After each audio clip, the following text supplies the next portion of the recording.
আজকে চিংড়ি মাছগুলো দেখে আমার নিজেরই রান্না করতে খুব ইচ্ছে হলো। তাই এখানে আলুগুলো কিউব করে কেটে নিয়েছি আর চিংড়ি মাছটা নুন হলুদ দিয়ে হালকা করে ভেজে নিয়েছি। চিংড়ি মাছ ভাজার তেলে দুটো শুকনো লঙ্কা একটু গোটা জিরে ফোড়ন দিলাম, আর তার আগে আমি উচ্ছেটা ভেজে নিয়েছিলাম। এবার ওর মধ্যে পেঁয়াজ রসুন আদা সব কিছু দিয়ে ভালো করে কষিয়ে নিয়ে আলুটা দিয়ে দিলাম, দিয়ে কষিয়ে জল দিয়ে ঢাকা দিয়ে দিলাম।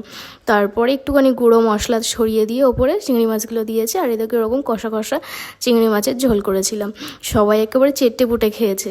সন্ধ্যাবেলায় শানকে চা দিলাম আর ও নিউজ দেখতে দেখতেই চাটা খায়। তারপর আজকে সন্ধ্যাবেলায় টিফিনে ছিল চপ, মুড়ি, বেগুনি, আলুর চপ, এগুলো দিয়ে সুন্দরভাবে সন্ধ্যার টিফিনটাতে জমে গেল। আর যা গরম পড়েছে বাবারে বাবা, আর বাঁচতে পারবো না মনে হয় এত গরমে।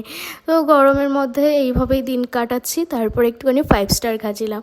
আর এই ছিল আজকের মতো ব্লগ। কেমন লাগলো এই ব্লগটা? যদি ভালো লাগে একটা লাইক দিও, চ্যানেলে নতুন হলে সাবস্ক্রাইব করো। ভালো থেকো, সুস্থ থেকো, বাই।